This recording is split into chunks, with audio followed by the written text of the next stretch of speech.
1930, le monde s'est tu. Au plus fort de la Grande Dépression, les hommes faisaient la queue pour le pain sur des pâtés de maison entiers à New York et à Paris. Certains étaient encore chefs d'usine un an auparavant. Ils étaient fiers et confiants de pouvoir subvenir aux besoins de leur famille. Maintenant, ils se tenaient là, les yeux vides et les poches creuses, échangeant des montres-bracelets contre un bol de soupe. Chaque génération depuis a eu sa propre version de cet effondrement.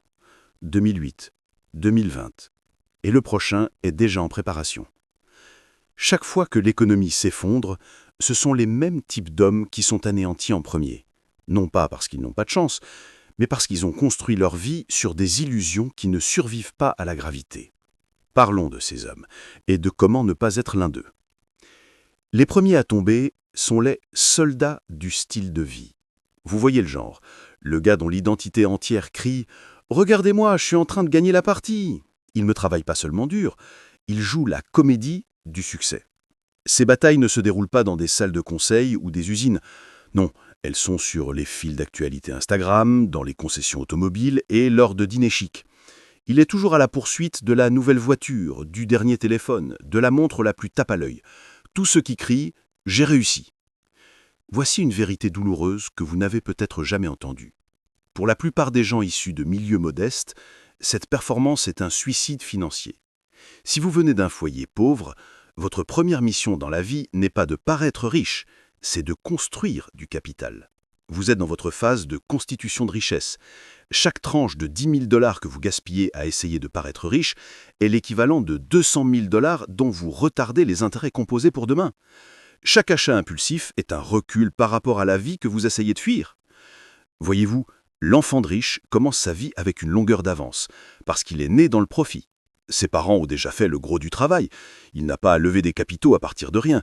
Il lui suffit de les gérer sagement. Mais vous, si vous venez d'un foyer pauvre, vous avez une mission différente. Vous êtes la première génération de votre famille à briser le cycle. Vous ne travaillez pas seulement pour de l'argent, vous travaillez pour la liberté. Chaque centime que vous économisez, chaque risque calculé que vous prenez, chaque gratification différée que vous embrassez est le prix de la liberté. Le soldat du style de vie ne comprend pas cela. Il gagne, dépense et recommence. Il célèbre sa première grande réussite en améliorant son style de vie au lieu de ses actifs. Dès que le revenu augmente, les dépenses suivent. Avant longtemps, il est piégé, un esclave du même système qu'il essayait de fuir. Il pense qu'il s'élève, mais tout ce qu'il fait est cerné avec style. Les hommes qui survivent, ceux qui traversent réellement le pont de la survie à la richesse, pensent différemment. Ils ne dépensent pas pour impressionner, ils dépensent pour se positionner. Ils ne courent pas après les apparences, ils courent après les actifs. Ils savent qu'être riche signifie que vous gagnez de l'argent. Être fortuné, wealthy, en revanche, signifie que vous ne vous souciez plus de l'argent. L'homme riche peut tout perdre demain et paniquer, mais l'homme fortuné peut arrêter de travailler demain et continuer à manger pendant des décennies. Si vous voulez vraiment qu'une famille fortunée soit issue de vous, vous devez maîtriser la retenue. Vous devez vous dire la vérité. Vous ne pouvez pas vous permettre de gaspiller votre capital dans la vanité. Votre travail en ce moment est de construire votre semence, non de montrer votre fruit. Parce que si vous perdez le capital que vous avez travaillé dur pour gagner, vous passerez la décennie suivante à essayer de récupérer ce qui aurait pu accumuler des intérêts composés pour vous. Le soldat du style de vie meurt avec des reçus et des regrets. Le sage bâtisseur vit en dessous de son ego, multiplie sa semence et crée un nouvel héritage. Vous ne pouvez pas être celui qui paraît riche et qui devient fortuné en même temps. Vous devez choisir l'un ou l'autre. Ensuite, il y a les deuxièmes à partir, les pourvoyeurs à flux unique. Vous appartenez probablement à cette catégorie ou vous y avez été à un moment de votre vie. Je veux que vous soyez honnête avec vous-même un instant. N'avez-vous jamais ressenti cette anxiété sourde lorsque vous réalisez que toute votre vie financière dépend d'un seul chèque de paye, d'un seul client ou d'un seul employeur? C'est la marque de fabrique d'un pourvoyeur à flux unique. C'est plus courant que la plupart des gens l'admettent et bien plus dangereux que la plupart des gens ne le réalisent. Le problème n'est pas votre éthique de travail. Vous pourriez être le travailleur le plus acharné de la pièce, celui qui arrive tôt, par l'art et ne manque jamais une échéance. C'est admirable. Mais la loyauté et la constance ne sont pas la même chose que la sécurité. Si tout ce que vous gagnez provient d'une seule source, votre vie est fragile. Vous marchez sur un fil de funambule sans filet de sécurité. Un chèque de paye manqué, une décision d'entreprise, une perte d'emploi soudaine, et tout le système que vous avez construit peut s'effondrer du jour au lendemain. Voici ce que vous devez comprendre. Avoir plusieurs sources d'argent ne signifie pas faire beaucoup de choses. Ça signifie faire les bonnes choses de façon stratégique. J'ai vu des gens courir après 5, 6, voire 10 petites entreprises, mais aucune n'est assez forte pour soutenir leur style de vie. Ils sont occupés, mais pas efficaces. Vous ne pouvez pas builder de la liberté de cette façon. Rendons cela pratique. Si vous avez besoin de 6 000 $ par mois pour vivre confortablement, et que tous vos flux combinés produisent 2 ou 3 000 $, vous n'êtes pas diversifié, vous êtes distrait. Vous étalez votre énergie trop finement sur des choses qui ne peuvent pas atteindre vos objectifs financiers. La diversification n'est pas une question de volume, c'est une question de levier. Le but n'est pas de travailler plus dur, c'est de construire des sources d'argent qui sont capables de couvrir vos besoins, même si l'un d'eux disparaît. C'est ce genre de stabilité qui survit aux récessions. Or, l'une des décisions les plus intelligentes qu'un homme puisse prendre dans cette nouvelle économie est de construire quelque chose qui lui appartient, quelque chose qu'aucun boss ne peut lui enlever, une entreprise, un système, une brand personnelle. Vous voyez, nous vivons dans un monde où l'attention est la nouvelle currency. Vous n'aimerez peut-être pas cela, mais c'est la vérité. Tout le monde est maintenant une marque, qu'il le sache ou non. La question est, que faites-vous de votre nom? Dans ce nouveau monde, la visibilité est égale à l'opportunité. Lorsque vous devenez une voix de confiance dans votre domaine, lorsque vous vous montrez constamment, partagez des idées et buildez de la crédibilité, des opportunités commencent à vous courir après, au lieu d'aller chasser les opportunités. Vous pouvez vendre vos propres produits, vous pouvez vendre les produits d'autres personnes, vous pouvez établir des partenariats et vous pouvez même gagner de l'argent grâce à votre seule réputation. C'est ce que je veux dire quand je dis que chaque homme doit devenir une sorte de célébrité, non pas dans le sens du divertissement, mais dans le sens de la crédibilité. Le monde ne paye plus les invisibles. Le monde paye ceux qui peuvent attirer l'attention, créer de la valeur et convertir cette attention en revenus. Si vous buildez une marque autour de votre expertise, de votre caractère ou de votre message, vous aurez toujours quelque chose sur lequel vous rabattre. Et le meilleur dans tout cela, c'est que cette marque peut alimenter tous les autres flux de revenus que vous créez. Alors au lieu de jongler avec des boulots random, buildez stratégiquement.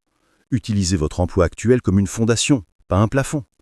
Prenez les compétences que vous avez maîtrisées et créez quelque chose qui vous appartient. Créez des produits, enseignez aux autres, consultez, créez des actifs digitaux ou documentez publiquement votre journée. Plus vous devenez visible, plus il est facile d'attirer de nouvelles opportunités. Rappelez-vous, le but est de créer des couches de revenus qui sont à la fois significatives et manageables. Vous avez besoin de flux qui se complètent et renforcent votre marque personnelle.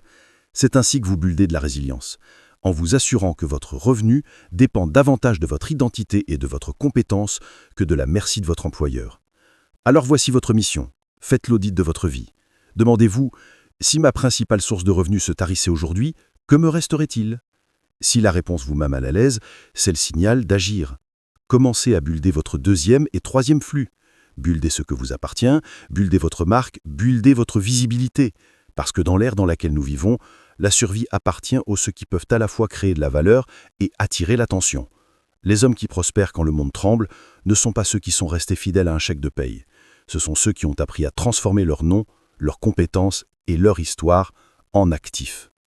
Les troisièmes à se briser sont les rois emprunteurs. La dette est séduisante. Elle chuchote à un homme d'une manière à laquelle il est difficile de résister. Elle promet le progrès, le prestige et la rapidité. Elle le convainc qu'acheter une nouvelle voiture, un appartement de luxe ou des gadgets coûteux à crédit le fait avancer. Pendant un moment, cela semble vrai. Mais voici la réalité que je veux que vous compreniez. La dette est neutre, c'est un outil. Et comme tout outil, elle peut soit vous construire, soit vous briser. La plupart des hommes l'utilisent mal. Ils la laissent les contrôler au lieu de la contrôler eux-mêmes. C'est pourquoi tant de rois emprunteurs s'effondrent lorsque l'imprévu frappe. Voici comment un homme peut utiliser la dette correctement. Premièrement, il doit comprendre pourquoi il emprunte. La dette ne doit jamais être utilisée pour financer des passifs, des choses qui perdent de la valeur ou drainent de l'argent, comme des voitures, des vacances ou des gadgets de luxe. Au lieu de cela, elle devrait être utilisée pour acquérir des actifs, des choses qui génèrent des revenus qui s'apprécient avec le temps. Cela pourrait être une entreprise qui produit du profit, de l'équipement qui augmente la productivité ou une propriété dont la valeur augmente avec le temps. Emprunter pour construire la richesse est stratégique. emprunté pour impressionner les autres est destructeur. Ensuite, un homme doit comprendre le coût réel de ce qu'il assume. Chaque prêt a un taux d'intérêt, des frais et un calendrier de remboursement. Avant d'emprunter, il doit calculer exactement combien cela lui coûtera au fil du temps, si son revenu peut le couvrir confortablement, même si les circonstances changent, et à quoi ressemble le pire des scénarios. Emprunter sans comprendre ces chiffres, c'est comme marcher dans une tempête les yeux bandés. L'homme discipliné s'assure également que sa dette est gérable. Il ne la laisse jamais consommer une si grande partie de son revenu qu'un événement inattendu, comme une urgence médicale, un changement de marché ou une dépense soudaine, puisse le déséquilibrer. Il emprunte avec un plan, sachant exactement combien il remboursera, quand et à quoi cela s'inscrit dans sa stratégie plus large de construction de richesse et de liberté. L'effet de levier est la façon dont il envisage la dette. Il l'utilise pour créer plus de valeur qu'il n'en met. Chaque prêt, chaque ligne de crédit est une décision calculée conçue pour multiplier ses ressources. Il n'emprunte jamais par vanité, pour impressionner les gens ou pour vivre au-dessus de ses moyens. La dette devient une servante de ses objectifs, pas une maîtresse de sa vie. Il comprend également l'importance de la liquidité. Même l'emprunt le plus intelligent peut tourner mal s'il n'a pas de filet de sécurité. C'est pourquoi il maintient un coussin d'épargne pour couvrir les dépenses essentielles pendant plusieurs mois. Cela garantit que si l'imprévu se produit, il peut survivre sans faire défaut et sans perdre le contrôle. Enfin, il examine régulièrement sa dette. Les taux d'intérêt changent, les revenus fluctuent et les opportunités évoluent. L'homme discipliné se demande constamment s'il peut refinancer, rembourser la dette coûteuse plus rapidement ou restructurer les obligations pour réduire les risques. Il traite la dette comme quelque chose de dynamique, pas de statique, toujours sous son contrôle. La différence entre les rois emprunteurs qui échouent et les hommes disciplinés qui survivent est simple. Les rois emprunteurs bâtissent des illusions, tandis que les hommes disciplinés bâtissent des systèmes. La maison, la voiture ou l'entreprise d'un homme peut être impressionnante à l'extérieur, mais c'est une vitrine conçue pour impressionner les autres. Les actifs de l'autre homme génèrent de la sécurité, des options et de la résilience. Lorsque la tempête arrive, la vitrine s'effondre, mais le système perdure. Respectez la dette. Ne la craignez pas, mais ne l'adorez pas. Contrôlez-la. Utilisez-la intentionnellement, avec un plan et avec discipline. Empruntez pour la croissance, pas pour l'ego. Gérez-la sagement et elle devient un outil puissant qui bâtit la liberté, la richesse et la résilience. Gérez-la imprudemment et elle devient une cage qui vous piégera lorsque l'imprévu frappe. Maîtrisez la dette et vous transformez le feu en une force qui vous servira. En faites mauvais usage et il brûlera tout ce que vous avez travaillé à construire. Les quatrièmes ensembles d'hommes à s'étendre sont les dinosaures de la compétence. Toute économie récompense la relevance et punit la stagnation. Peu importe à quel point vous avez travaillé il y a 10 ans, combien de distinctions vous avez gagnées ou combien de personnes respectent votre nom. Si vos compétences n'avancent pas, si vous avez cessé d'évoluer, le monde finira par vous laisser derrière. Et ne vous y trompez pas. Pendant les récessions, le monde est brutal. La demande pour les compétences obsolètes se tarit rapidement et ceux qui en dépendent sont les premiers à être montrés du doigt. Les hommes qui sont anéantis ici sont ceux qui ont cessé d'apprendre après 25 ans. Ils se sont bien sentis de faire une chose d'une seule façon pour toujours. Cela peut être le même processus, les mêmes outils ou la même façon de penser. Chaque jour était prévisible, chaque problème résolu de la même façon. Le confort est devenu leur piège. Ils se sont convaincus que la maîtrise d'une seule compétence était suffisante pour résister à n'importe quelle tempête. Mais la tempête ne se soucie pas du confort. Elle ne négocie pas avec la complaisance. L'histoire est pleine d'exemples. Lorsque l'imprimerie a été inventée, les scribes, les experts en transcription de livres à la main, avaient soudain des compétences dont personne n'avait besoin. Lorsque l'Internet est arrivé, les dactylos et les secrétaires qui avaient passé des années à perfectionner leur art se sont retrouvés remplacés par logiciels et automatisation. Et maintenant, l'IA rebedèle des industries entières à un rythme sans précédent. Des emplois que nous pensions permanents disparaissent. Des postes que nous supposions sûrs s'évaporent plus rapidement que quiconque ne l'y attendait. Mais les hommes qui survivent, ceux qui ne s'éteignent pas simplement dans l'insignifiance, font quelque chose de différent. Ils se réinventent avant d'y être forcés, ils savent que le confort est l'ennemi de la longévité. Ils restent curieux, apprenant toujours, posant toujours des questions, dépassant toujours ce qu'ils connaissent pour s'aventurer dans de nouveaux territoires. Ils lisent, ils expérimentent, ils suivent des cours, ils cherchent des mentors dans des industries qui ne semblent même pas liées à leur travail actuel.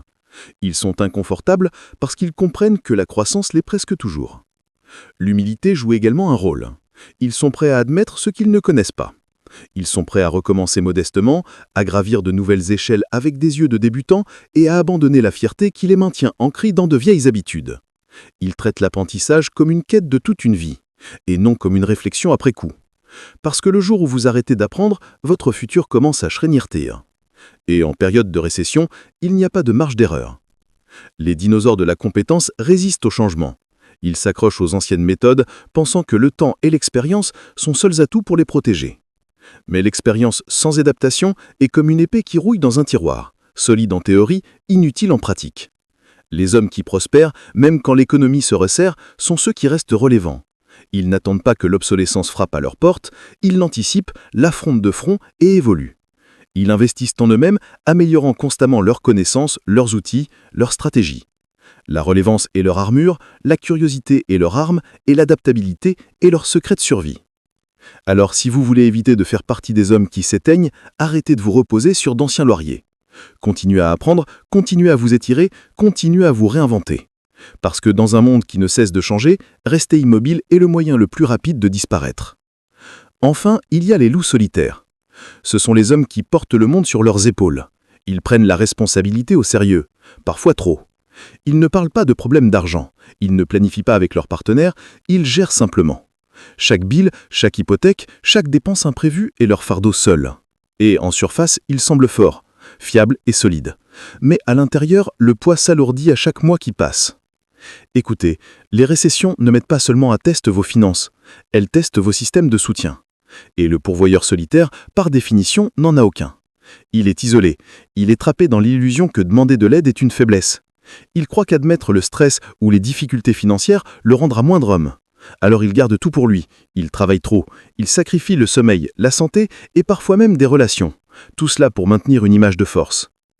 L'histoire est cruelle envers ces hommes. En Belgique et en France, après le crash financier de 2008, des études ont révélé un schéma alarmant. Les hommes qui cachaient leur stress financier étaient 2 fois plus susceptibles de faire faillite. Mais ce n'était pas seulement de l'argent. Ils étaient beaucoup plus propices à sombrer dans la dépression, l'anxiété et le désespoir. Parce qu'au moment où le marché plonge, les factures augmentent et le marché de l'emploi devient instable, il n'y a personne pour les rattraper. Aucun partenaire avec qui élaborer une stratégie. Aucune communauté sur laquelle s'appuyer. Ils tombent, seuls. Contrastez cela avec les hommes qui survivent aux récessions. Ces hommes comprennent que la force n'est pas le silence, la force est la connexion. Ils bâtissent des alliances, tant personnelles que professionnelles, ils parlent, ils planifient, ils partagent le fardeau. Ils demandent de l'aide avant que la pression ne devienne insupportable. Ils n'attendent pas qu'une tempête financière fasse rage pour demander conseil. Ils créent des réseaux, se mentorent les uns les autres et établissent des partenariats qui peuvent résister aux chocs économiques. Voyez cela comme ça. L'argent seul ne vous sauve pas. Un compte bancaire bien garni peut disparaître du jour au lendemain. Une entreprise profitable peut faire faillite. Mais un réseau de personnes qui comprennent votre situation, qui peuvent vous soutenir émotionnellement et stratégiquement, c'est ça le pouvoir. C'est une assurance que l'argent ne peut pas acheter. Les loups solitaires sont aussi ceux qui souffrent en silence parce que la fierté les maintient isolés. La fierté les convainc que la vulnérabilité est une faiblesse. Mais la vérité est que la vulnérabilité est un pouvoir. Par les Beat Challenge, partager des plans et obtenir des commentaires ne sont pas des faiblesses, ce sont des outils de survie. Les hommes qui prospèrent en période de récession le savent. Ils comprennent que le poids de la responsabilité est plus léger quand il est partagé judicieusement. Si vous voulez éviter de faire partie des hommes qui craquent sous la pression, arrêtez de tout porter tout seul. Construisez un système de soutien, communiquez, impliquez votre partenaire, vos amis, vos mentors, posez des questions, cherchez des conseils. Planifiez ensemble. Parce que le monde est imprévisible et personne ne survit seul. La connexion n'est pas optionnelle, elle est essentielle. Lorsque la tempête arrive, le loup solitaire craque. Le loup qui appartient à une meute s'adapte. Il s'appuie, il élabore une stratégie, il survit et il prospère. La force, vraie force, n'est pas le silence, c'est le courage de se connecter, de partager et d'affronter les défis de la vie avec des alliés à sa côté. Chaque crise écrit 2 histoires. Une sur l'homme qui résiste, celui qui combat la tempête et perd quand même. Et une sur l'homme qui s'adapte, celui qui avance à l'équelle et prospère. La différence n'est pas la chance, ce n'est pas le timing, c'est la préparation. Les survivants des récessions ne sont pas seulement plus riches que les autres, Ils sont plus affûtés, plus intelligents et plus sages. Ils vivent en dessous de leurs moyens, ils continuent d'apprendre, ils se diversifient, ils restent liquides et ils restent humbles. Les récessions ne créent pas la faiblesse, elles l'exposent. Puisque vous écoutez en ce moment, j'ai besoin que vous compreniez ce qui suit. Vous ne pouvez pas contrôler le marché. Vous ne pouvez pas contrôler les licenciements, vous ne pouvez pas contrôler le moment où la prochaine tempête frappera. Mais vous pouvez contrôler le genre d'homme que vous serez lorsque cela arrivera. Serez-vous l'homme qui résiste à la marée, qui se débat, panique et perd de terrain à chaque mouvement, ou l'homme qui s'adapte, pivote et construit de la force à partir du chaos? Les récessions ne détruisent pas les hommes disciplinés, elles ne détruisent pas les hommes préparés, elles ne détruisent pas les hommes humbles, curieux, adaptables. Elles détruisent les hommes tape à l'œil, les dépendants, les non préparés. Alors, ne vous préparez pas avec la peur. Préparez-vous avec stratégie. Préparez-vous avec sagesse. Préparez-vous avec action. Parce que lorsque la tempête frappera, les survivants n'auront pas de chance. Ils ne seront pas secourus. Ils seront simplement prêts. Et tandis que les autres résisteront et se débattront, les survivants seront debout, parce qu'ils se sont construits pour les tempêtes. Et les tempêtes ne les brisent pas. Si vous avez trouvé de la valeur dans cette vidéo, aimez et partagez-la avec un homme que vous savez ne pas survivre à la prochaine récession. Et n'oubliez pas de vous abonner à la chaîne pour plus de vidéos comme celle-ci. Restez vigilants